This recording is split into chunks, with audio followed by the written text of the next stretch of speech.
Hello, everybody, and welcome to this very important conversation that we are going to be involved in today. And it is looking at the question of whether hip hop can actually create the kind of new will that was called for by the Kerner Commission that can reduce or end racial inequality, racial injustice, and poverty. And as we all know, the Kerner Commission was formed over 50 years ago to look at the antecedents and the causes for the rebellions in the cities all around the country.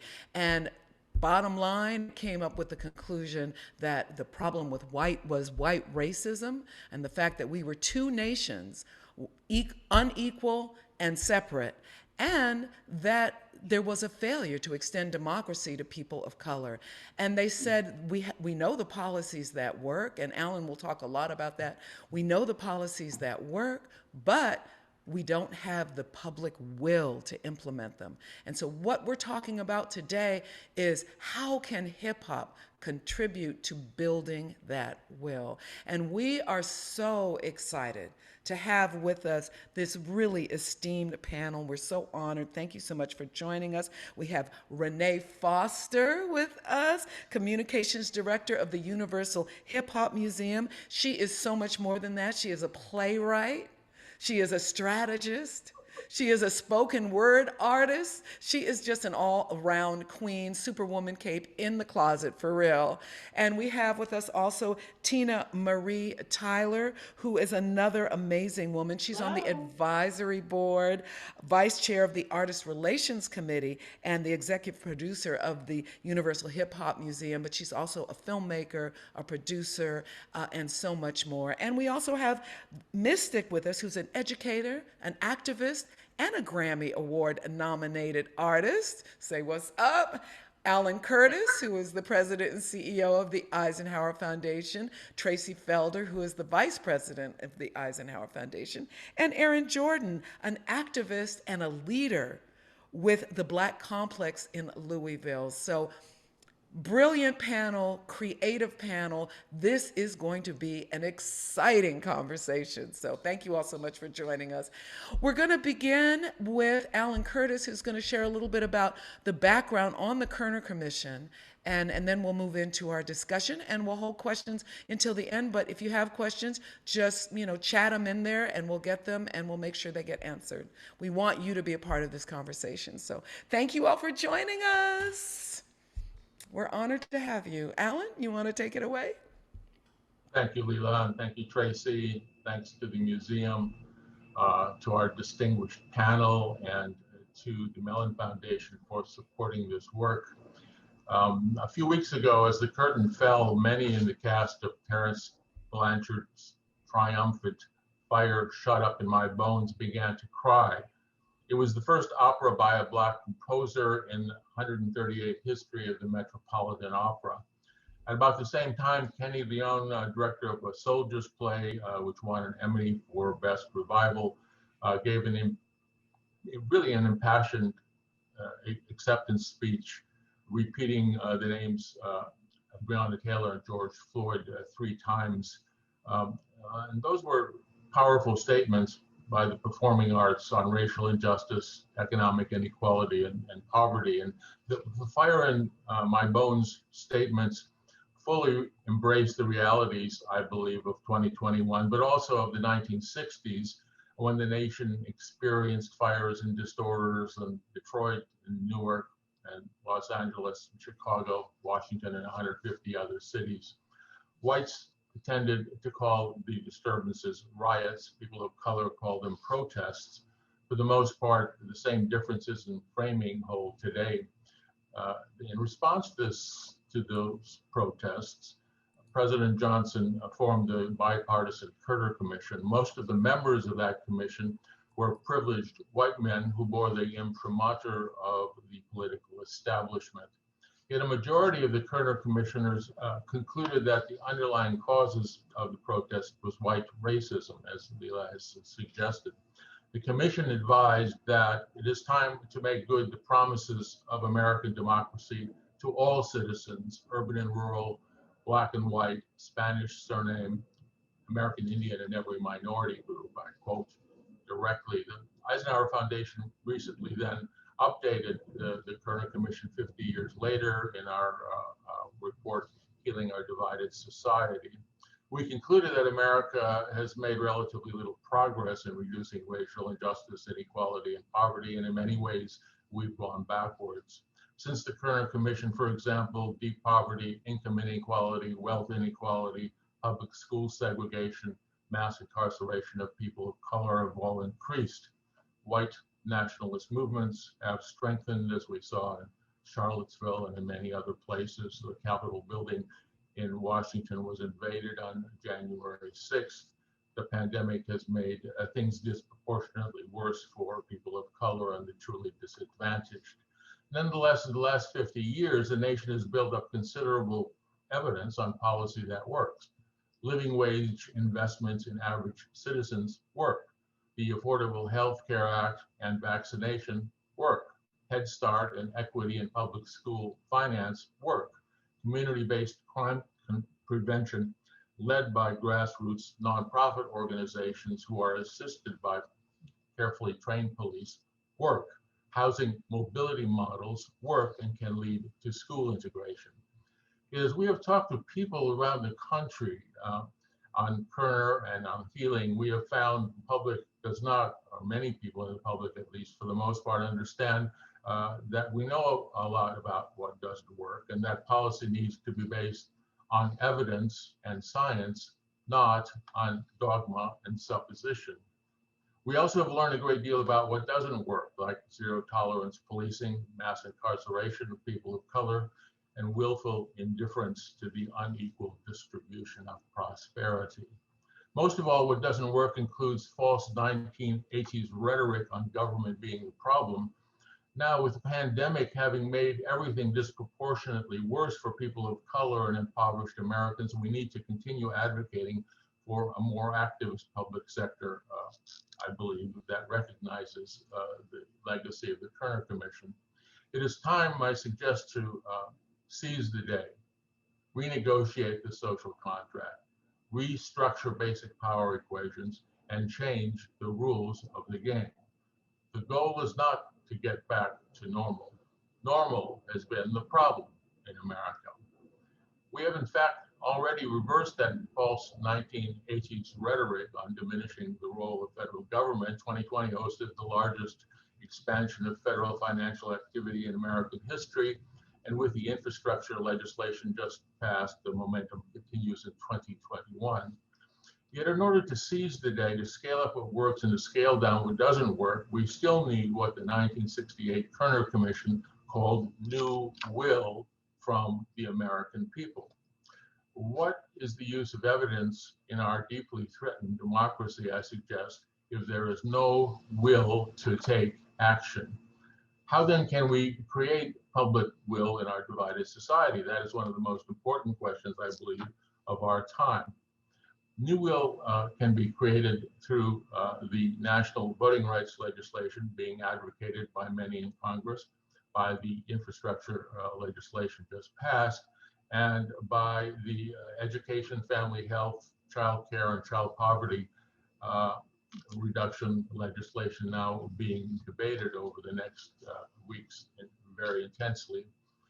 This afternoon, we are also suggesting that new will can be created by the performing arts, the visual arts, and other cultural institutions. Martin Luther King, Dolores Huerta, John Lewis, Cesar Chavez created cultural change in the 60s. That was change that was amplified, that was visualized, that was facilitated by music, by the visual arts, and by advocacy through institutions like museums. The cultural change, that cultural change really helped influence public sector legislation, like the Civil Rights Act of 1964, the Voting Rights Act of 1965, and the Fair Housing Act of 1968. In turn, that legislation created more cultural change and still more legislation. So culture impacts policy, and policy impacts culture. To better define how culture can impact policy, we are collaborating on panels like these with visionaries in the arts and the humanities. We will report back lessons learned to the Mellon Foundation and propose a strategy for national and local action. For example, we've just finished an event with the directors of the Smithsonian African American, Latinx, American Indian, Asian Pacific, and Women's Museums in Washington. We focused on the Smithsonian African American Museum's exhibition titled Reckoning, Protest, Defiance, Resilience. The exhibition features a portrait of Breonna Taylor done posthumously by Amy Sherald, who painted the official portrait of Michelle Obama. The Breonna Taylor painting is a powerful, elegant, and psychologically direct statement on reckoning in America. It is also about Black Lives Matter and 2020 and George Floyd. The Smithsonian directors felt it was important for national cultural institutions to spend considerable resources to seize the day and generate new will. They said, we have no choice but to be activist and engaged. One Smithsonian director invoked Dr. King's iconic 1963 letter from Birmingham jail, in which he wrote that more than slow and incremental change was needed. Dr. King eloquently argued that whereas the ill will of rabid segregationists out in the open could be combated in the 60s, but the shallow understanding of mildly supportive people threatened to reinforce acceptance of the comfortable status quo, and that resonates today, I suggest. The Smithsonian directors discussed whether it was possible to create an American story that was unifying across the experiences of the different races represented by the Smithsonian museums. They noted America cannot create a shared future without a shared past. And the Smithsonian directors pointed out that there are more local museums than Starbucks and McDonald's combined in America. And they underscored the need to strengthen and energize local, grassroots, neighborhood-focused museums and art institutions to create new will. In the performing arts, we have done an event with the Poor People's Campaign, which of course remains a diverse moral fusion movement. The campaign has, for example, embraced white Appalachian coal miners, Latinx border immigrants, and many African-American leaders. At our Kerner event, Bishop William Barber reflected with us that the sanity of any movement is contingent upon the strength of its song. He observed that sometimes the pain is so great you need to begin with music. Bishop Barber recalled how important Aretha Franklin and Mahalia Jackson were to Dr. King. We also have had an event with the Association of Performing Arts Professionals, which included Mark Bamuthi Joseph, the artist, activist, and vice president for social impact at the Kennedy Center, and we will share some of his thoughts in a moment. Today, though, we are honored by the leadership, wisdom, and passion of our panel. And thank you again so much for being here. We ask our panel whether there can be a cause and effect strategy in which hip hop and other performing arts better amplify and facilitate Kerner and healing priorities. Can this be done in a way to create measurable cultural change in America that generates new will? And can that new will then lead to measurable reductions in racial injustice, economic inequality, and poverty? During our panels, it is important to share narratives and examples of success for how the arts positively impact policy, but we are pushing the envelope for more, for how systemically the arts can do better in the future, and for how we can document positive cause and effect outcomes. We also challenge our panel today to recommend how hip hop and other performing arts can better impact multiple audiences. Should hip hop mainly try to inspire and energize believers in Kerner and healing priorities so that they are motivated to continue the struggle? Should hip hop focus on persuading persons who presently are uncertain, are sitting on the fence, or who are independent? And should hip hop seek to convert, say, poor white people who may be opposed to Turner priorities, as well as state legislators who are restricting voters' rights? As we assemble wisdom for this and our other events, and as we propose a plan of action to the Mellon Foundation, we will highlight visionary thinking. In that spirit, I wish to close this afternoon with the thoughts of Mark Benguthi Joseph, who, in our convening with the Academy of Performing Arts Professionals, spoke of a culture of systemic belonging.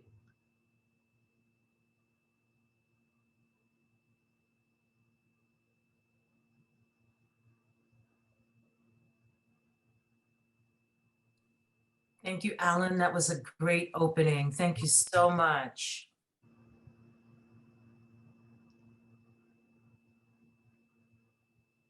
There's so much happening here. And what I'll add is I, like Roberta, like Lisa, am working in at least 5 different avenues, 5 different channels. I am the vice president and artistic director of social impact at the Kennedy Center. So I do have an institutional perch. It's interesting working at an institution that has a federal adjacency and working in this sector in that way. There are some things that, quite frankly, I cannot do through my institutional perch that I am more able and have greater flexibility to do in my consultancy perch. So I've been hosting a series of workshops called Healing Forward that are really about this idea of systemic allyship. The institutional goal, not unlike what Lisa's talking about with the 10-20-30 pledge, the institutional goal is to have a culture of systemic belonging that is measured quantitatively, is also measured qualitatively. The mantra that I repeat over and over again is that we all want to be anti-racist, but we also talk about structural racism. And if racism is structural, then anti-racism also must be structural. So these Healing Forward workshops kind of articulate a plan for arts workers, for folks working in the cultural sector, to think about pipeline pedagogy, programs, and profiles as ways of developing this culture of systemic belonging or systemic allyship. And the next such workshop will be in a couple of weeks. I am also in my artist body. And as a means of transitioning to our next piece, I want to ask a bunch of creative questions and then begin to talk about healing. So, the questions pertain to some more institutional work that we're doing at the Kennedy Center, which is around the idea of dignity. Alan referenced that that the Met, in its 138-year history, has just presented or begun to present its first opera by a Black composer. And working at the Kennedy Center, I have the privilege of working in the realm of classical music too. And these are some of the questions that have launched a piece that we're working on there called the Cartography Project. The questions begin: what if dignity were currency and our business model depended on spinning the capital of dignity into the capital of finance? What if when we said equity, we didn't mean everybody's in the house, we meant equity like what you have if you own your house? We invested in inclusion to produce equity for diverse communities, which means more than putting on shows or producing symbols. Though the matter of Black life itself is controversial, surely Black dignity couldn't possibly be cause for alarm. What if all this dis-ease was a prompt for an entrepreneurial reframe, like the explosion of crypto as currency? What if we treated the art of cultivating dignity as an intentional economy? If the product were empathy and you had to make it, and you had to make it mass accessible, what raw materials would you use? What if dignity were currency and the raw material to make it was culture? What if you worked at a cultural mint and you printed white walls and bright lights and the aesthetic sublime 80% of the time, but 20% of every dime was spent minting cultural equity for the historically left behind? Equity, not like proportional balance, equity like profit on your P&L balance. Who in this country is manufacturing empathy? Just a little bit. And in the end, wouldn't we all benefit? What if dignity were medicine, were a vaccine, and the public and private sector teamed up to invest in our collective healing, and our country's cultural mints were the place where anybody could get pricked with the sharp edge of culture, a chemical boost included us all, because we've just learned that if I'm healthy and you're sick, I'm at risk. Why risk emerging from this moment in a culturally unhealthy way? Why put a cultural inflection point to waste? What if the product were collective healing, and in order to do it, we had to practice more cooperative economics, except no one would buy it if it wasn't fly. So to heal, we had to invest in artists, invested in their individual projects, but used artist intellect to mass produce dignity and put as much equity in it as you would a non-fungible token of a digital object. We make value. Diversity is not a stock to be left alone to accrue. Diversity is a paper thin bill that you gotta keep stacking or else you're not serious. What if you were making a city? My friend Deborah Cullinan always asks, how many great artists does it take to make a great city? How many artists does it take to make America great? If you had equity stakes in empathy, who would you invest in first? In the ecosystem of cultural production, what if we all win if we all win? What if we didn't all have to win? We just all remembered when the world was sick and collective healing was something we were all invested in. What if nobody got left behind? What if we healed forward cardinal directions, truth, dimension, humanity, access, latitudes of public imagination, longitudinal public policy, XYZ axis, access the ancestors, call their names, map the future, collective dignity, the moral compass, invest in the road forward, use culture as brick, and walk the walk.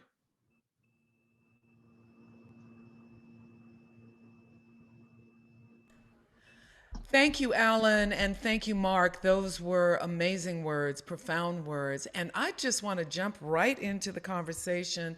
And I think I want to begin maybe with Aaron and Mystic to talk about initially, do hip hop artists have a responsibility to be a part of that movement to end racial inequality, racial injustice, and poverty? Is there a social responsibility for that? Because I'm not sure everybody buys into that. So I want to really hear your thoughts on whether there is a responsibility, because that's kind of like the foundation from which this entire conversation emerges. So I'd love to hear from you, Aaron and Mystic, about that. Well, first of all, thank you all for having me here. Shout out to the Universal Hip Hop Museum. And shout out to all the incredible work that everybody's doing. Uh, First, I know this may be a little unorthodox, but I'm going to push back on the sentiment of the question. with kind of framing us with the thought of, does or doesn't art, and specifically music, reflect the times that we live in? And if you agree with that statement, if you do agree that art and music is a reflection of the current times that we live in, it's kind of oxymoronic to ask or state or request from the culture of hip hop to be kind of on the forefront of what racial healing looks like. And I only say this because, when we look at hip hop, right, and not in a historic context, but just in a current context of like where hip hop is, what music sounds like right now, what the content of music is right now, is it or is it not reflective of the current situations and the ecosystem in which hip hop thrives and originates from? So I hope that was not too hard to follow, but I guess what I'm truly saying is I don't know that hip hop has the bandwidth at the current moment to substantiate the type of work needed by artists and the machine, if you will, to push forward racial um, healing and all the other topics that Mr. Allen brought up. So I'll just leave it there. I think I said a lot to open, but Mystic, if you want to chime in there. Absolutely. Greetings, y'all. I too want to thank the Universal Hip Hop Museum and the Eisenhower Foundation for today and including me. This question about whether hip hop artists should be responsible for contributing to positive changes in our communities on a local level or, can contribute on a structural level. We've been asking this question since like the beginning, right? What is the responsibility of hip hop artists when you have this platform to talk to young people across racial lines, across economic lines? Like, what is your responsibility? So with that question, my position is like, look, we don't ask somebody to be responsible for something that they may not yet have the tools for. If we want to look to hip hop artists, and I do want to say that hip hop artists absolutely can have the power and the platform to contribute to addressing racial inequalities and healing. As an artist who incorporates healing in my music, I know this to be true. But we can't ask people to be responsible for something that they do not yet have the tools for, right? If we are still healing in our communities, if we are still being, trauma is coming from all directions, Yep. Like Aaron is saying, I'm in agreement of what is it that we can ask? And maybe part of thinking about another question is how can we support artists and creatives within hip hop culture to be able to pursue healing, to understand how to work and move in policy spaces, to make the connections, to advocate, and we support them, not mandate that they do it.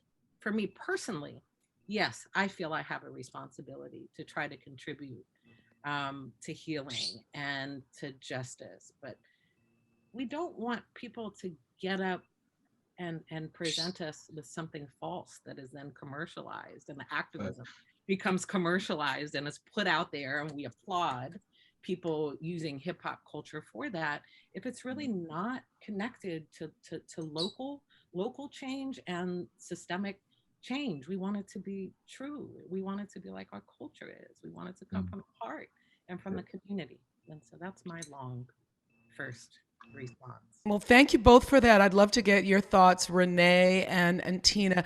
I mean, one thing to think about is if you look at the corporate dominance of hip hop right now, there are many voices that are looking at how do we create new will? How do we fight back against racial inequality and poverty and racial injustice? I mean, you hear it and you see it all the time.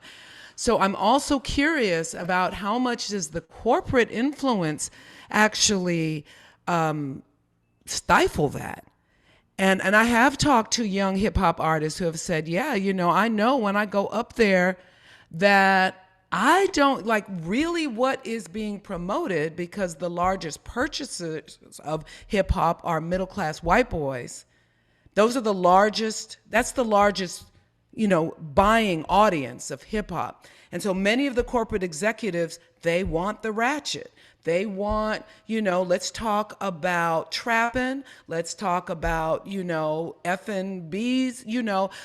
that is what is selling right now. And we want you to be in that mold. So there isn't so I'm curious about your thoughts about the corporate dominance that actually stifles the ability of hip hop to be as powerful as it can be. Certainly, we've got many artists who do try to do this, whether it's J. Cole, or many, many others that you could, but not, but we don't have the Public Enemies, the Dead Prez, the KRS-Ones from back in the day. So I'm curious what your thoughts are on that corporate dominance, on the voice of struggle, the voice of justice, the voice of creating new will. Renee, Tina, anybody? Renee, I'm going to let you start with that, and I'm going to piggyback off of you because I know where you're going to go. So You want me to set it off. I know you, Tina. You want me to set it off. Okay. Let's give some perspective to the phrase systemic belonging. I find that the 50-year anniversary of the Kerner Commission coincides with the 50-year history of hip hop, all right? But its precursor created a cultural sense of systemic belonging with the rise of the sound of Young America with Motown. It did more to erase the cultural barriers that existed through segregation culturally as an art form, which came out of Black communities, communities of color. Now, whether you are that core demographic that buys that music that the artists are referring to, that media consolidation has just essentially enforced, I want you to look at the audience at Astro World. Okay? Who can afford tickets from Live Nation? Which radio concerns operate nationally, putting out the content that the public listens to? But the flip side of that is someone like the dancing trucker, who I know is from a red state, who steps up in the latest truck stop and dances exclusively to Chub Rock. So when you talk about the responsibility of the artist, remember, no one's art should be codified. It reaches down where it does. If you're honest, if you're authentic, if you're making your art, it reaches who it's meant for.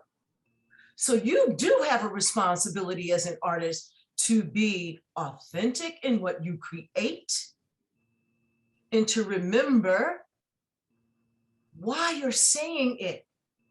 Not so much who it's going to reach, because if it's truly honest, it will create that systemic belonging, which has transcended race, geography, intergenerational, language, religion, and all of that. When I think of my museum, I know that my museum that's being built in the South Bronx, in the birthplace of hip hop, will become a cultural mecca that people will come to worldwide. That contribution alone, the existence of an institution of that type, does more to address racial inequality. It does more to inform audiences who may be on the fringe of the culture. But in the 50 years of the anniversary of the Kerner Commission, I'm kind of hard pressed to know of anyone that does not have a favorite hip hop song, know where they were when they heard it, and possibly what they had on when they did. So systemic belonging is relative, all right? You know, the comfort of our bubbles will allow us to vote for people that would gerrymander us into non-existence. But the reality is, if you bob in your head, if you move into the beat and you listen to hip hop, that piece of cultural bubble is being chipped away. And so the responsibility is to do the most authentic art you can, to remember the community you serve, you live in, who listens to your music. Because for me, that is the revolution, one-on-one. So Renee, you actually have touched on one of the important questions that we're posing today, and that is, can hip hop target multiple audiences in the creation of new will? And is there a way for hip hop to not just motivate believers in Kerner and healing priorities, but to also impact independents and fence sitters, even Americans who might feel that they are opposed to the Kerner policy priorities that end poverty and racial inequality, even though it would benefit them? But does hip hop have that power? And you really talked about that a lot in terms of hip hop's power to traverse different audiences with its message. So thank you so much. You answered, you began to open up that conversation that we definitely wanted to dive into. And Tina, I'd love for you to jump in as well. And I do want to just thank again the Universal Hip Hop Museum. If people have not gone to, it's not quite built yet, but you can take tours. There's amazing events online, and it is doing some very powerful and essential and important work in our country. So I commend you, Tina, commend you, Renee, for the Hip Hop Museum. And I thank you, Renee, for putting together this panel for us today. So thank you all so much. So Tina, your thoughts on either one of those questions? So I have a whole lot to say. Say I less, really girl, do. say less. First of all, we have to, hip hop. Hip hop is not just the genre. It's not just the music. Hip hop is a culture, right? So when you talk about hip hop and the responsibility of hip hop, and can hip hop uh, create a new will? Absolutely. Hip hop was really born out of a need to have a segment of our population express ourselves, right? Express ourselves in ways that were authentic to our experience, whether it was what was happening in our neighborhoods, whether it was what was happening in our community, what's happening in our workforce, right? And you brought up a point when you talked about hip hop artists back in the day as opposed to hip hop artists now.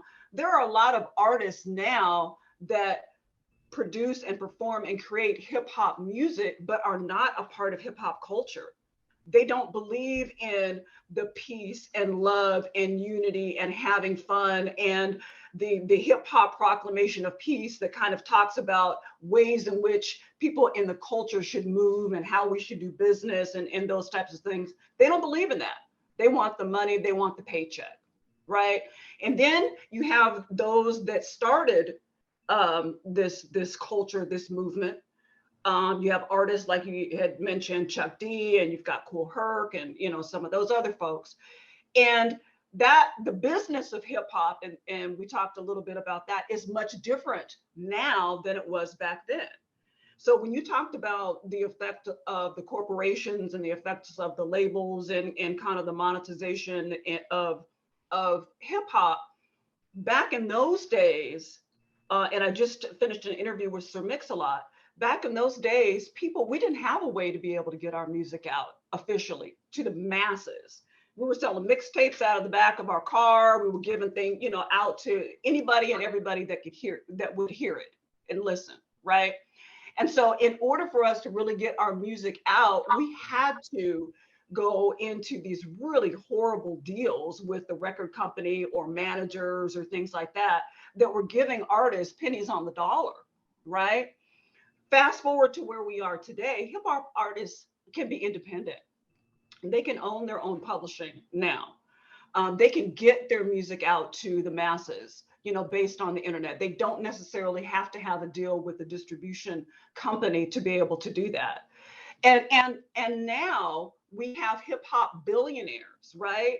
So we have people that have grown up in this culture and are reaching back and helping artists, current artists that are in bad deals, to be able to get their money, show them how to do the business of hip hop, groom them in this culture, which we didn't have back then. So my point is that does hip hop have a responsibility to create a new will and that type of thing? I think that is what hip hop is.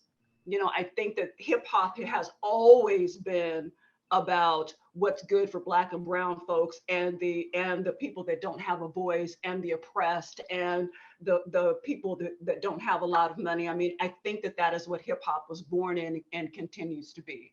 And we do have hip hop artists that are on this hip hop spectrum, right? You do have people that are true to the culture, and then you have people that are just about, making the money, and then everything in between.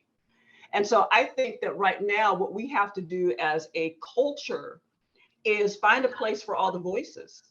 There is a place for all the voices, right?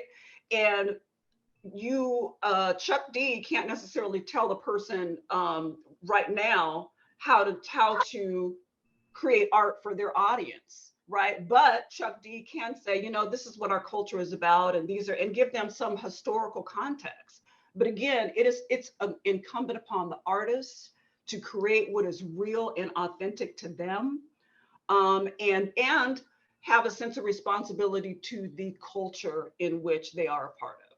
So those are my 2 cents and my thoughts on some of the comments that people have made. I think that's very. I'd like to add something to what Tina said. Hip hop has always been aspirational in terms of entrepreneurship. At no point, we can look to the most recent, successes financially within the culture. But when you think of all of the small business, all the ancillary businesses, and all of the creative ways people have taken their hip hop lifestyle and created institutions that have hired others, that have created businesses that have gone on to become legacies and all of that. And I'm not talking about famous billionaires. I'm talking about regular folks in the neighborhood who may have just started a restaurant, who may have been printing t-shirts. There's always been a will among the culture for ownership, for creativity, and that much stands. And now we're in a unique value position to show the power of community within every grassroots community where there's anyone that loves hip hop to really bring about the new will. That new will may be in the form of possibly organizing voters registrations. That new will may be contributing to a new library. There are independent bookstores. Speaking from my own personal testimony, I had older siblings, and there were lots of conversations about community. There were Black presses, like I remember my sister bringing home the Chicago Defender and the Final Call from the Nation of Islam. So the more variety of sources of information that anyone within the hip hop community has about who we are and how we're organized, that brings about the new will. Because I'm really not, I really feel we do have, hip hop has always had what I call a big tent feeling, and everyone is welcome in the tent. But the fact of the matter is, you can't love my culture and hate me. So you need to really reconcile the embrace or the appropriation, more appropriately, of this culture, because you can't love my rhythm and hate my blues.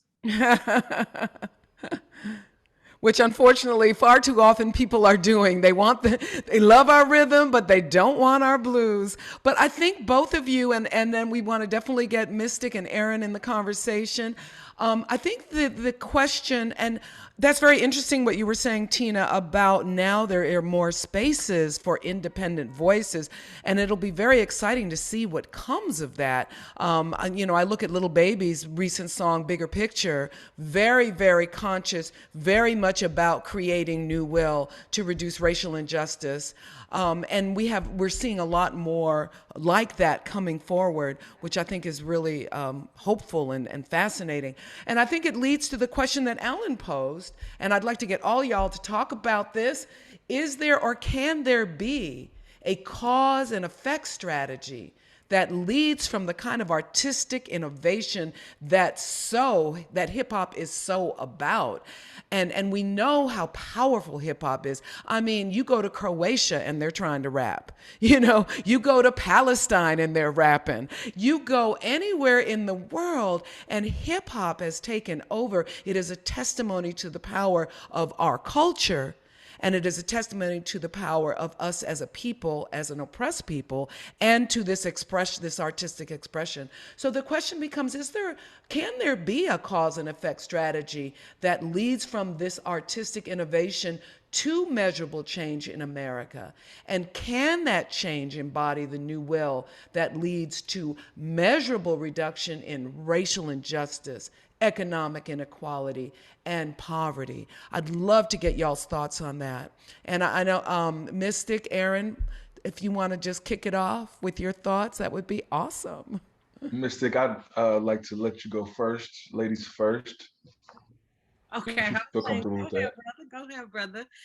That is, I think a super layered question, and I'm going to do my best with it. When we talk about measurable, as somebody who has engaged in primarily qualitative research in connection with education and inequalities, when we talk about measurable, so often, at least within the academy, measurable is connected to quantitative numbers that can be measured, which is actually, if you follow back where that stems from, it stems from European thought and a shift from our connections to what would be more qualitative and the feeling of white folks trying to dominate what the production of science means. So I think when we talk about measurable, we need to be kind of careful with what measurable means. If we're talking about measurable in terms of qualitative, in terms of the quality of people's lives,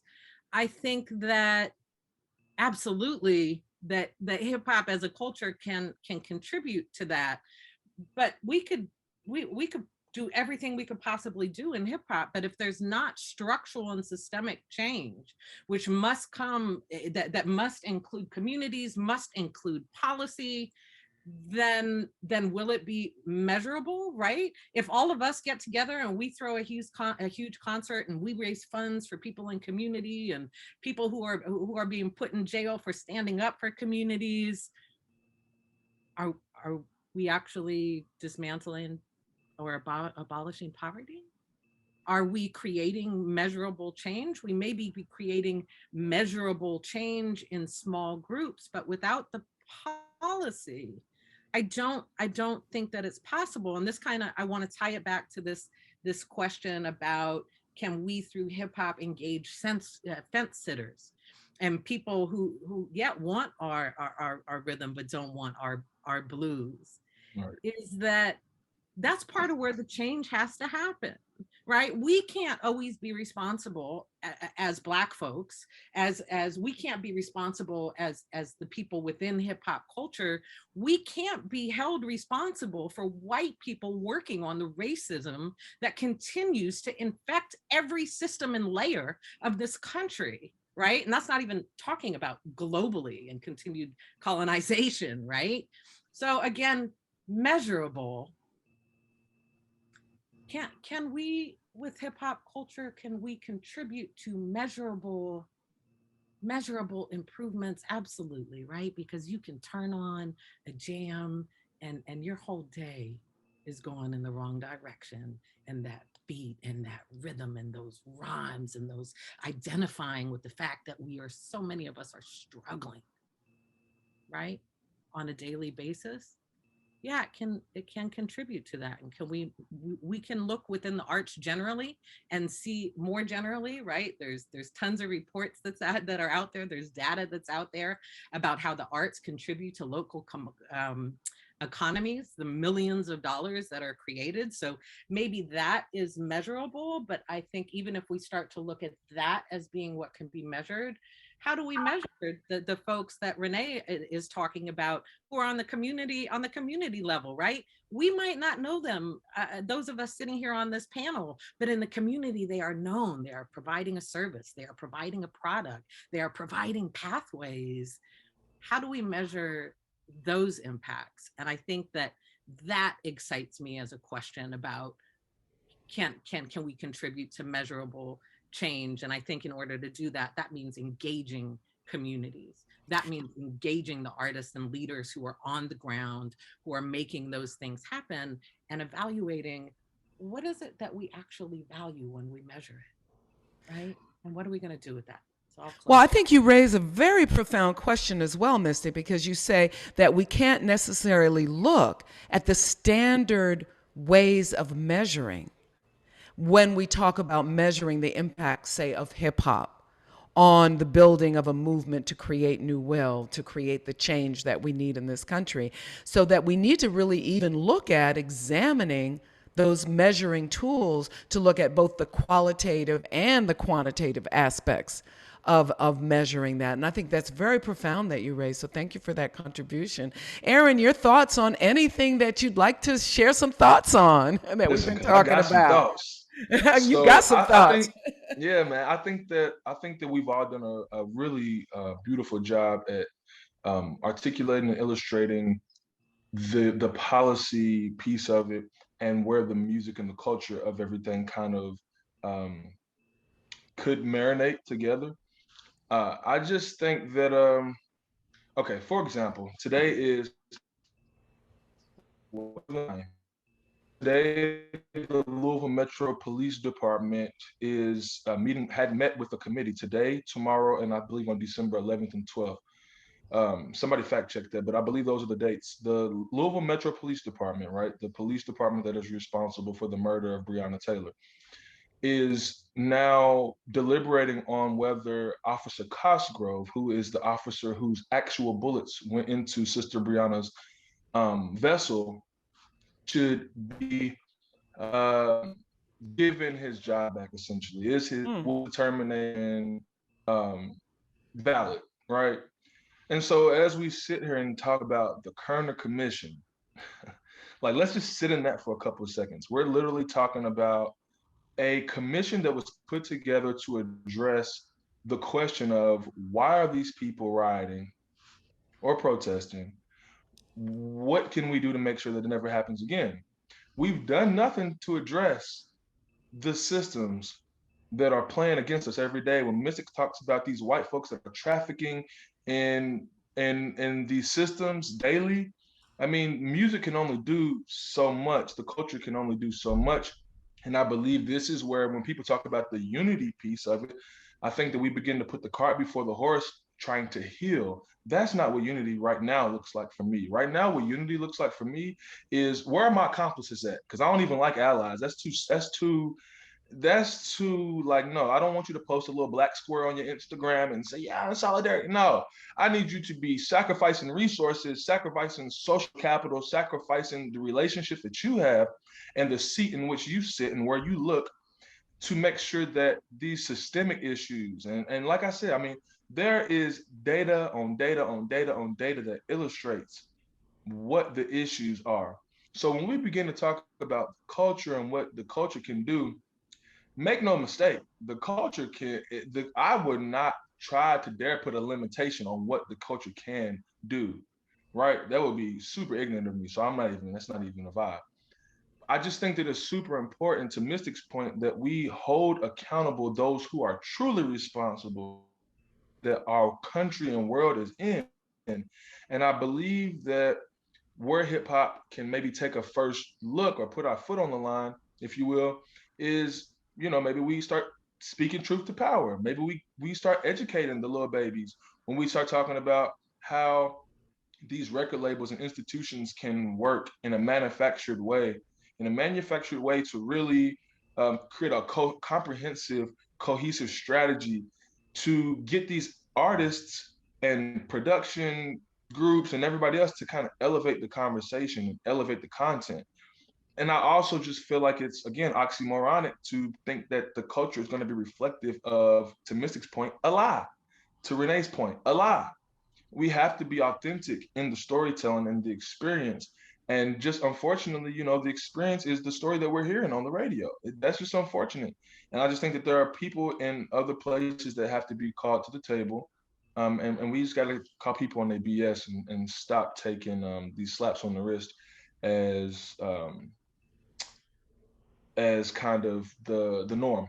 How do you think that we get some of our beautiful hip hop brothers and sisters who are making this beautiful music to at least think about reflecting that part of our reality, the part of our reality that is fighting against the murder of Breonna Taylor, the part of our reality that is demanding police accountability, that is demanding an end to poverty and racial injustice? How do we at least get some of the very comfortable financially hip hop artists who are not thinking about this necessarily to embrace it, because that is our reality? So all of you, I'd love you to chime in on that question. Well, I'd like to say, to that in particular, in the very same way the song Strange Fruit came about, in the same way Nina Simone wrote Mississippi Goddam, post the death of the Freedom Riders, Schwerner, Cheney, and Goodman, and the very same way that Grandmaster Flash and the Furious Five put out the message and the grand gesture of hip hop, Flavor Flav wrote 911 as a joke. All of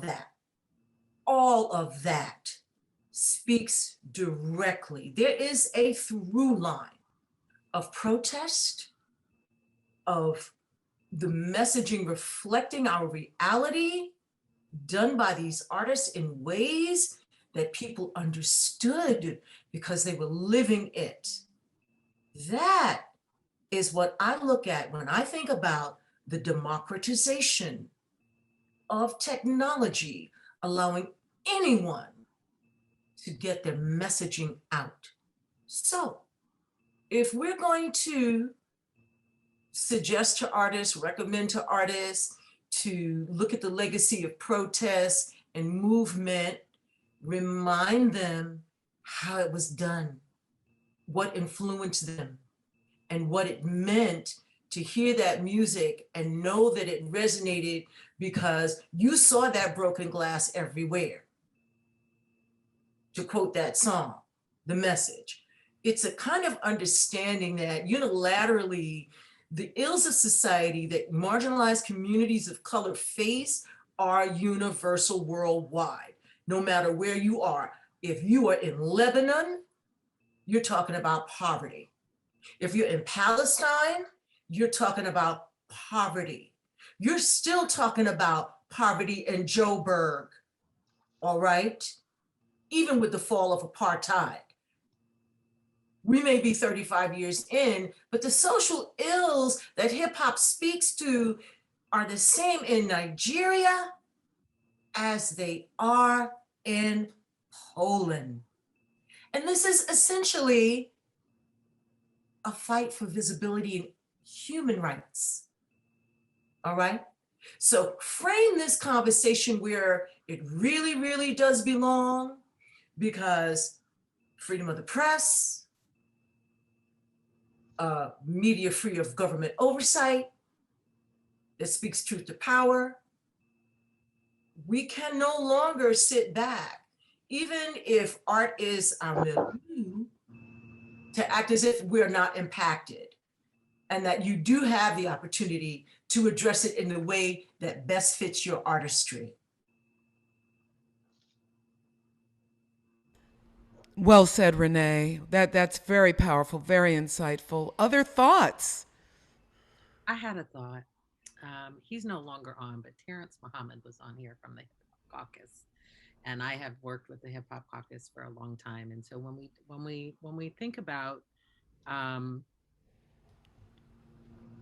how we can do this, I think about the fact that we need to make sure that we are engaging all the members of the hip hop community, regardless of whether they are grounded in the culture or they are pursuing, more on the financial end. We can't exclude people and say, well, I don't really like what you're talking about, so you can't come to the table. That again, and this ties back to to what I was saying about providing pathways and opportunities with the caucus. I've seen artists come in who are not artists, who are using their platform for issues of social justice, and then they become educated. You've seen particular artists who have come into communities where rebellions are happening. I'm not saying all of them, but you've had certain artists come in and the community educates them so that these artists then amplify, and then they take it upon themselves to gain further knowledge. So I think that part of the way that we happen is we gotta at the hip hop community, we need to make sure that, again, all of the people across the community are being brought to the table. We celebrate, we party. That's part of the revolution. Part of what we do is we bring people together. We bring them, as we keep referencing, through our authenticity. And so, yeah, we got to bring everybody through. And the last thing I want to say about it is, like, look, particularly for artists who are listening, is that we are culture creators. It's not just hip hop culture, as like, culture is not stagnant, it's not stationary, it's forever fluid, and it's about shared understanding. So every rhyme that we write is creating culture. The culture that we want to create, the culture that we want to create, bring people in to have shared understanding. Like, think about what that is. And last example, going back to my crew, Digital Underground, is like, look, Pac wanted to talk to people in the community, in the people being the most oppressed in communities, to say, rise up, you are beautiful and powerful, right? And so I think sometimes, when through bringing everybody through the table to the table, what happens is we can start to collectively recognize the beauty and the power that we have, the unlimited potential that we have to transform our community. So yeah, bring everybody to the table. I think that's how we start to make it happen as a community and within And our. you raised an important point. You talked about mobilizing the oppressed, because we are not mobilized as we need to be. And when we do, and we see this with Black Lives Matter, when we do, other people come. And it's not necessarily a strategy, like you said, that says, okay, we're going to sit down and say, oh, how do we approach this other group? It's like, no, we are going to raise our voices against oppression and for freedom and against racial inequality, racial injustice, all of what was pointed out in the Kerner Commission. And people all over the world come to it. And every time when you look at great moments of transformation in our country and often around the world, it has come from our communities organizing and mobilizing and creating a powerful voice, whether that was Dr. King's movement or just hip hop. There is no community it is quite interesting that the biggest buyers of hip hop are white suburban males. So, I mean, just in that, there is power over their consciousness, I'm not surprised, by the way. Yeah, but the content of our hip hop is right now definitely not necessarily awakening them to a struggle for justice. So, thoughts on that, Aaron? Talk to me. Before I chime in, Tina, is there anything you want to say? I have some ideas, but I want to be sure that I'm being equitable right now, inclusive. You have the floor, my brother. Thank you. Thank you, Queen.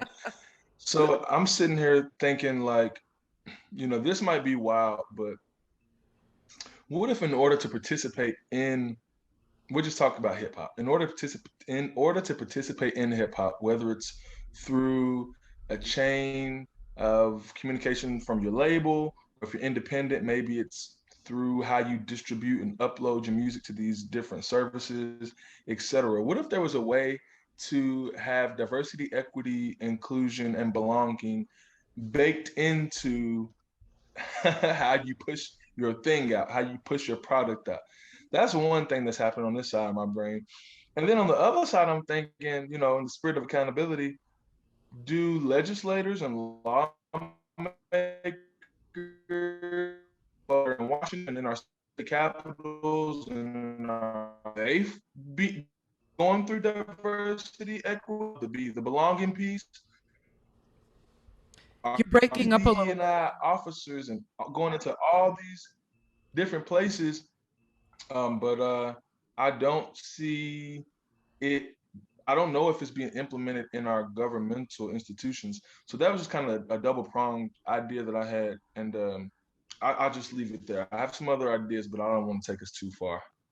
Thank you for sharing Well, that. can I just Tina, may I Renee, just jump in? mm-hmm. Can I just jump in and say this? One Yes. thing, I think one of the fundamental things that we have to think about when we're talking about racism and inequality is what is the incentive for those who are in power to give up their power? What's the incentive? What is it? Is it if we don't give up our power, we're going to have a bunch of protests? Is it that people aren't going to buy our products? Is it we're not going to have a seat at the table anymore? I mean, what is it? So, and I don't have an answer for that. But what I'm saying is that one way for us to start looking at trying to be more equitable and having more inclusion and really kind of shifting some of the legislative structures um, is we have to address that, right? We really do. And so once we address that, then we can start looking at some of these different ways in which hip hop can, you know, can help effectuate some of that change. So I just wanted to put that out there.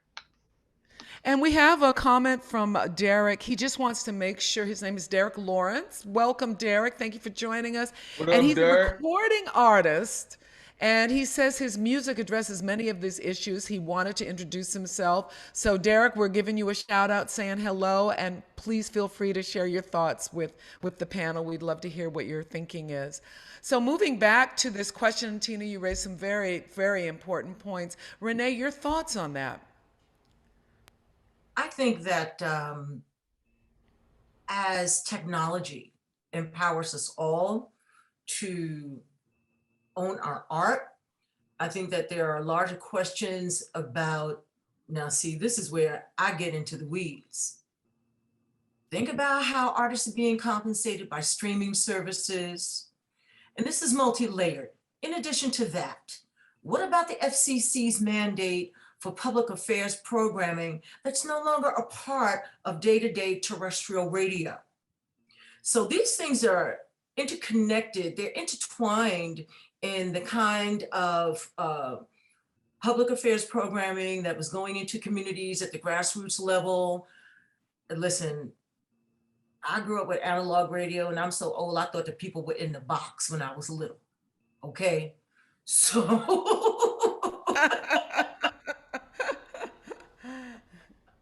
so I have a sense of broadcast outlets and whether they were print, broadcast, and now with the advent of streaming services, where does real ownership lie? Where is wealth accumulated? What are the entry points? What are those data points for economic empowerment for content creators? All right. Now, I'm not necessarily always talking about the person that rocks the mic. I'm also talking about the songwriter, the producer, the ancillary people, hair, makeup, whatever, for whatever image is created, that photographer. I'm looking at all of those businesses because hip hop has driven the lifestyles, careers, and, you know, public face of the culture with all of that. And so Right. There's a whole ecosystem, Renee, you're right. There's a whole ecosystem. Complete ecosystem that has bought many mansions in Buckhead, okay? So let's be very clear about where the money is, how it's concentrated, how it's used, who's empowered by it, and then you must look at the flip side of that. Where is it concentrated? Who controls it? I mean, I'm encouraged by the creation of the Greenwood Bank by Killer Mike and things like that. I understand the policies that truly are systemic, that don't allow for economic development and empowerment, you know, payday loans, check cashing places, being unbanked. I can go on, being unhoused, being homeless. I mean, the ills are all there. And when you listen to hip hop, when you really listen to hip hop, all of that is addressed and spoken about. But remember where it comes out of, who is distributing those messages. And once again, streaming services, big production companies that have a stranglehold on the price of tickets, who can afford them, where they live. You know, I could go a lot of places with this, but this really does get down to the economics of who is controlling the art that you want to create, and how much control do you have to distribute it. And that's real hip hop. Because yes, I bought my share of cassettes on the corner, CDs at the back of trunks, and I kind of liked it like that. I'm not gonna lie, because I didn't have to watch advertising on TV. Okay, I had somebody tell me about their art to my face more often than not. Okay, and I kind of like it gully, you know, in spite of, you know, titles, my love for the music and the history and the culture and all of that. I understand very well how powerful it is at the most basic grassroots level, and what it represents to people in the community in an aspirational way. So I've always, in the 30 years I've worked in the record industry and hip hop and culture, I've always said, own your art in whatever way you can. I recently read a story that disturbed me about the horrible, horrible contract that R&B singer Summer Walker got into. And this is just another layer of history of how corporations that control this art finally are giving their due. It shouldn't be such as an R&B artist in the 70s named Johnny Taylor. His family just got money out of the Sony Corporation for royalties because of, shall we say, opaque accounting practices. It really does reach much, much further than what the culture can do for the new will. It is, what about the, like I said, systemic organizations, corporations, policies, and all those things combined that would not see the status quo change. You raised some really brilliant. Yeah, until we want to talk about the changing of the status quo, the culture can only have a limited impact. But you raised also some very powerful points that I'd like to dig in deep with the panel. And before we do that, though, I want to welcome Manny Faces. Thank you for contributing. Yes. And he had a very important comment here. He says, one of these answers, I believe, is greater philanthropic support for the artists, activists, hip-hop oriented organizations dedicated to uplifting communities, alternative methods of hip-hop to spread messages of justice, theater, podcasts that already exist and are putting in that work. So, you know, that there is, you know, how do we get philanthropy to support this art, this independent art, which isn't happening as much as it should? You know, there's a disconnect because the gatekeepers are more often than not, they're not culturally competent and they don't necessarily relate. And so, you know, and if you're standing from the outside looking in, you're like, what is this? I don't understand it. My kids like it, but how do I get involved? So Ellen, what are your thoughts on that as someone that comes to some extent from the philanthropic community and deals with the philanthropic community on a regular basis? What are your thoughts about what Manny said? Well, we're philanthropic in the sense we call ourselves a foundation, but we don't have the resources of, say, the Ford Foundation or the Mellon Foundation. So I see myself more as a nonprofit at the grassroots. I think that it's important to recognize how the Mellon Foundation and Elizabeth Alexander are, they're trying to take this on, and they're allowing us to have, for example, these kinds of intriguing, very powerful conversations. I think we ought to reflect on this hour and a half after it's over and propose to these foundations, which are already beginning to go down the direction you all are talking about so brilliantly, and ask them how they can scale up. Because there are some people in the philanthropic world who want to listen to exactly what you're talking about today in terms of being authentic, speaking truth to power, and then addressing how to really create systemic change. So I just am encouraging you to continue in the direction you've been taking during this last hour. Thank you so much.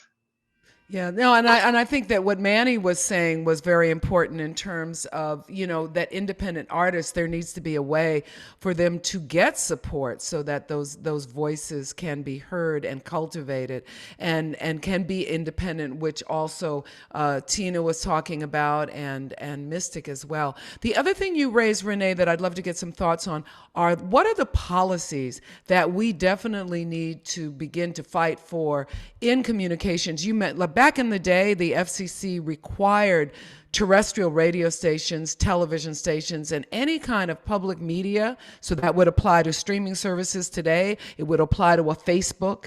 It would apply to a Twitter.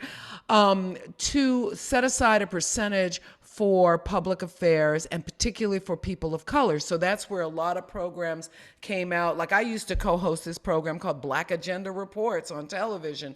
And it was there, it educated, it brought our voices, it brought information, but it was mandated. The minute that mandate went away, and it was deregulated during the 70s, the minute that mandate went away, so did all those programs. So I'm curious, what kind of policies do you think need to exist in the last 10 minutes that we have that we need to be fighting for that can help to put in place in a structural way some of the issues that you all have been raising and calling for in terms of hip hop and art?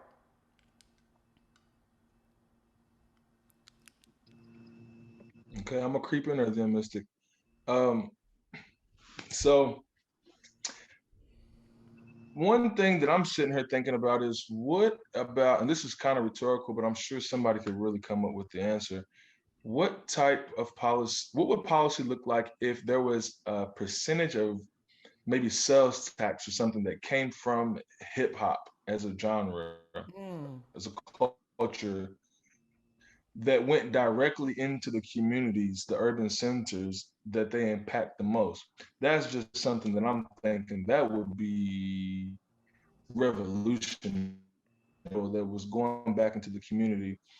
And then the other thing that I'm thinking about is Mystic raised this point earlier about making sure that all the voices are at the table. So, for example, during civil unrest, while we were protesting, a lot of times people would kind of pick and choose which part of civil unrest they thought was necessary.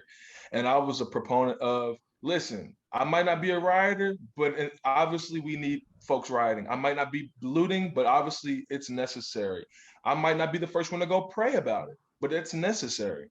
So there are all of these different ways in which people show up, right? And so I was big on making sure that my views didn't trump the next person's reality and story or the way that they wanted to express themselves and what was relevant to their life.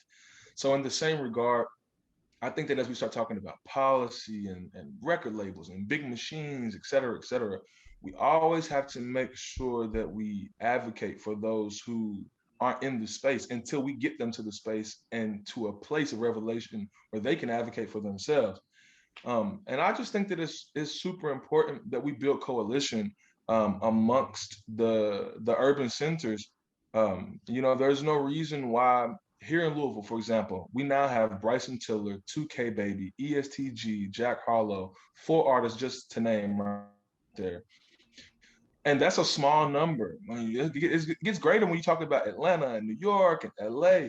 So we need to mandate that these artists and these labels are building coalition and having this conversation. I mean, it needs to be, I don't know if mandate, that might be pretty strong, but it's to the point to where like, I don't even want your music on the shelf if it's not a part of a more comprehensive ecosystem to move us forward. And that doesn't mean that it has to be like this cornball, whatever, whatever. You know how our culture is. Like we how it is, right? I get it. But there's gotta be there's something there. No, I love the idea of a justice tax on the music that goes back into the community. I mean, if you think about reparations That's the and all one. the artists that have been ripped off by these contracts that we were talking about, call it a justice tax, and it goes back into fighting for the communities from all this art, from, that has given birth to this powerful art that we create in our voices in hip hop. Now, Tina, I know you wanted to also, no, Mystic, you wanted to talk a little bit about philanthropy. Yep, I'll Please. tie a couple things together because I love talking about policy, right? And I think that policy can both be connected to philanthropy, and it can also be connected to the process of making policy, which you have to design the policy. So I'm talking about policy that may be connected to legislation, right? Is that if we bring in, so I'm currently working with some folks on helping to create arts legislation to fund organizations that are engaged in anti-racist work, right? And not excluding like people in the community who don't have the skills to write grants, who don't yet have this kind of knowledge. And so I would connect that then to philanthropy of engaging more folks who we are the people who hold the cultural currency, right? We make this, we understand this, we live this, to look at some of that gatekeeping and look at how some of that funding is distributed. So it's not always going to the same organizations, so that it's including all of those voices, but that I do think that we should look at policy and how, in terms of legislation, since we're talking about Kerner Commission, we're talking about continuing existing inequalities across the board, from education to the prison industrial complex, to policing procedures, to climate, the climate and climate injustice that's happening in Black and Brown communities. So it's like,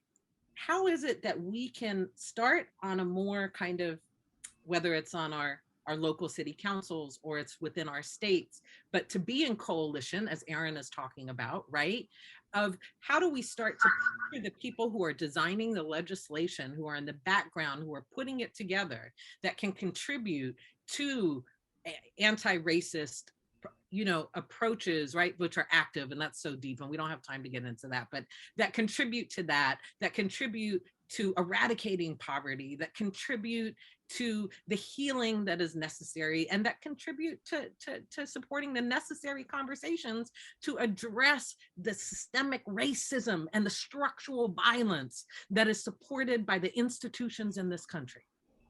So yeah, let's get in with our legislators. Let's try to get in with those and try to start to inform the way that these policies work. And it's an incremental process to design these policies and then get them through. And then we can measure in the implementation, right? And how this impacts communities. But I think that's a way to start to think about and tie back to that. What is measurable and how can we measure it? And how does it happen? That there's There's various ways to do it, but it obviously needs to come from us. It needs to come from our community. It needs to come from collective, and that there are multiple approaches. And just last thing, that justice tax. I love the idea of a justice tax. And I think that we are in an amazing place in terms of the existing major kind of labels that exist. You know, all these entities that got this funding, right, and who are focused on diversity, equity, and inclusion, right? How do we put how can we put the pressure on? What would be the approach to have the entities who are making the most money, the streaming, the digital platforms, that they pay that tax? Because I think that needs to be clear when people come back and watch this video. We're not talking about rappers being taxed necessarily. No. Industry and the structure. And so I love the idea of a justice tax, and I think that that's actually achievable, and I think we can culturally put pressure. I love the idea of a justice tax. I mean, props for the youngest in charge, okay? Aaron struck upon something that I find incredibly useful, I think, in conversation as we're talking about a way forward. Even in light of the bipartisanship that we are currently seeing, I think everyone understands that the social media platforms and the streaming platforms have amassed an enormous amount of money. I mean, if you just look at the wealth of the one person that owns Spotify, that's a perfect example of how something like a justice tax, which doesn't use the codified language that frightens people around reparations, but it does address the inequality and the injustices that many content creators, performing artists, recording artists, primarily of color, that have been in horrible contractual, practically servitude kind of contracts with record labels. I only pointed out those two examples because one is a very contemporary example of a current artist who happens to be a woman, and the other is of a legacy artist who crossed over at a time for Sony Music when disco was actually killing the record industry. So Johnny Taylor's only #1 hit, Disco Lady, I mean, hardly anyone that ever heard it won't remember it, but I believe his family may have gotten about $90,000. I mean, I know it was a complicated case with a number of heirs and whatnot, but a justice tax could be simply rolled over into royalties, allowing for people to be paid quarterly. Oh my goodness, Aaron, Mystic. I think we did it, y'all. We may have solved it in one conversation. I'm just I love the look on Tracy's face. Tracy's like, well.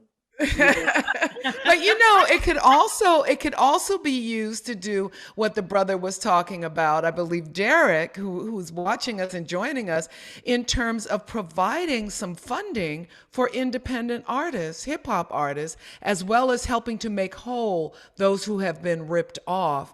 I mean, there's so many ways that something like a justice tax could be very powerful. So we got to start that right now, not now, but right now. Yesterday. What Mary said was critically important. And coming from the hip hop advocacy organization, his messaging around fairness, advocating for people that have laid the groundwork for this culture, I think has a lot of power, because 50 years in, every year, more and more of the titular artists whose influence still lives on today, they die. That's right. You think about Bismarcky, before him, Heavy D, and to say nothing of all of the people who work behind the scenes. My museum is about to honor Chris Lighty on the 10th anniversary of his death, and he touched artists across multiple eras of hip hop music. So understanding that a justice tax levied specifically on content, streaming, music labels, and all of that, because they're incredibly concentrated now, and they really don't have transparent accounting practices anyway. So Right. charge them. Tax them. Why not? You're still going to make the Facebook, money of this TikTok, culture. YouTube. All of them. All of them. You know, it just occurs to me, we may have struck upon something that is actually workable. Unfortunately, we no longer have conferences and conventions like Jack the Rapper, the New Music Seminar, and all of those kinds of organizational things that reflected membership related to this industry, where we got in those rooms and we had these conversations. If I had the wherewithal and the means, I would certainly relaunch something along the same lines of a new music seminar, because that's where I feel the need is greatest. And it should be about people having the opportunity to be independent of record labels and distribute their own art. I believe you should own your own art, as well as those who want the traditional model, because not everyone will rise to a particular success, but it doesn't mean that they don't want to create either. But you also raised that an important point, because the more independent artists there are, the more the voices can contribute in an unabashed way to the creation of new will, to fight for the kinds of policies that were laid out in the Kerner Commission, and that, you know, I think we all agree need to be in place. I want to, before we go to closing remarks, I want to share something from Derek. Derek says, I believe it boils down to accountability. Accountability includes the individual, family, community, country, and world leaders. There needs to be an artist who's willing to be a leader, and the grown-up in the room, someone not solely motivated by materialism, but by service to a higher power, to humanity, to community, someone who sees the bigger picture. We must have powerful messaging to combat and disinformation. And that is his goal. And his artist name is OGD, at OGDTHEMC, which stands for One Good Dude. Grateful and thank you all. Thank you, Derek, for sharing that. So that's a great segue into some closing remarks. I want to thank the Universal Hip Hop Museum again. I want to urge everyone to support it with their time, their resources. Come and visit it. I think the Universal Hip Hop Museum is going to become such a center for maybe some of these discussions, Renee, you know? And I want to just thank you for pulling this together and joining us in this important conversation. All of you all have been so brilliant. This has just been powerful. And so, you know, mad love, Mystic, Tina, Aaron, Alan, Tracy, I know you've been the quiet supporter back there. We appreciate you, Tracy Felder, who pulled all this together too. So if you could give your closing thoughts, and then give how people can reach you if you are so inclined, whether, you know, that's your Instagram or Facebook or however you would like people to reach out to you. So we'll start with Renee, since your beautiful face is on the screen. All right, my dear, hit me up on IG at Renegade PR2K. Closing thoughts? Or at the Universal Hip Hop Museum. My closing thoughts, best conversation, really important conversation. To have each of you contribute to something that I feel can move the needle forward for our culture was really important for the museum to be a part of. We're going to be a global destination for this culture, and we are opening our doors and our arms to every hip hop head worldwide. Come and see us in 2024 when we open our doors. And until then, please visit the Revolution of Hip Hop at the Bronx Terminal Market. And I hope to see you there. Thank you so much, Renee. Thank you so much. How about you, Aaron? Your closing thoughts and how we can reach you? Again, thank you to the Universal Hip Hop Museum, the Mellon Foundation, the Eisenhower Foundation. Thank you, Auntie Renee, for having me on here also. All these beautiful folks.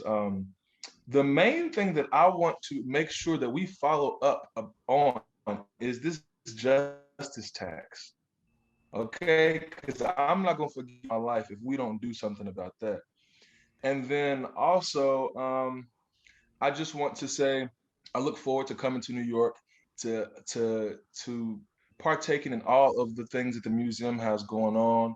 And then I'll just say briefly that the Black Complex here in Louisville is a co-working space and membership club that I'm building here for Black entrepreneurs, creatives, professionals, and et cetera. I'm sure that we'll be having some more of those robust conversations with the museum as we move forward. So as we say at the Black Complex, do something Black today. And you can find me on Instagram, on Facebook, and on most socials at I am Aaron Jordan. And then my business page is Black Complex Louisville. Thanks, guys. And All right. ladies. Thank you. Thank you. Tina. I just wanted to say, first of all, thank you to the Eisenhower Foundation for putting this all together, and thank you for organizing all of this. November is Hip Hop History Month. Not a lot of people know that. And the Universal Hip Hop Museum we've got original content all month long. So please join us on our IG and on our website at UHHM Museum on IG. And I also want to say that the Universal Hip Hop Museum needs all of you. And we are a place where artists can come and people who love the culture and have some positive things to say can come and talk about these things. If it's a justice tax, if it is racism, equity, whatever, that's what we're here for. And we are so excited to be in the process of building a beautiful 50,000 plus square foot structure dedicated to the preservation of hip hop history.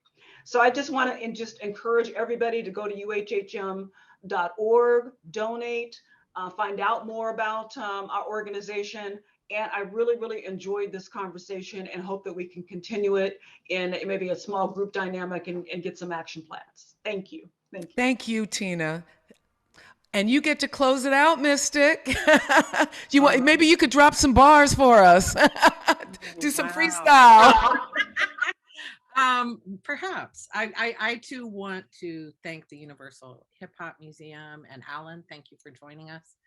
And the Eisenhower Foundation and the Mellon Foundation. My closing thoughts are that it's been so beautiful to engage in what I call dreaming out loud. And dreaming out loud is what it is about identifying the challenges, but not staying stuck on there and starting to dream out loud what the solutions are collectively. And so to do that with all of you is such an honor. It's such a privilege. And I think that the justice tax and I think some of the ideas around philanthropy are pursuable and are important. And I look forward to that. I also want to kind of just, as a clothing thought, say that when the Kerner Commission report was released, one of the areas that was in it was education. When you look at some of the assessment of what has happened in the past 50 years, not just with education, but I'm focusing on education that has been done by UC Berkeley, that is being done by the Eisenhower Foundation, that we see that those inequalities are still there, but you know what's also happening in schools on a daily basis is that educators are incorporating hip hop pedagogies. They are engaging children and young people in connection with hip hop culture. So when we talk about how do we create the new will, I think that part of the way that new will within our communities of what we can control can be done is with our babies.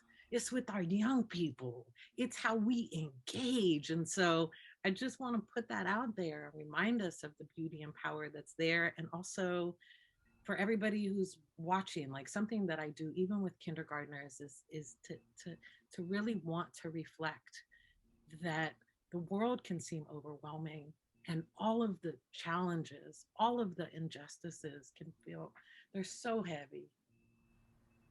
But we are beautiful and we are powerful. We are worthy. We are the leaders, right? We're not waiting for anybody. We've been here. We remain here. And if we just even start right with our own selves, we can start to create that transformation and that change, right? So I will take, I won't necessarily freestyle, but I'm going to say something, a verse that I think connects to this. Don't let a misguide you. They'll have you acting like the sun don't shine and the sky ain't never blue. But you know, and I know it's all about survival. The struggle of our people is like that unraveled. Politicians, they were never in control. It's deeper than that. A true battle for the soul. What they want is to bring us to our knees so my people guard your life by any means. This is our culture. Hip hop is ours. We have the power. Let's do it. Thank you to all the beautiful. Yes. Yes. What an honor to have all of you in this important conversation. Your voices so brilliant, so insightful, so powerful. We're very, very grateful that you took this hour and a half, well, a little longer than an hour and a half, to have this conversation and look forward to next steps. So again, thank you to all of you. Thank you to the Universal Hip Hop Museum. Mad, mad love. Peace and justice, y'all.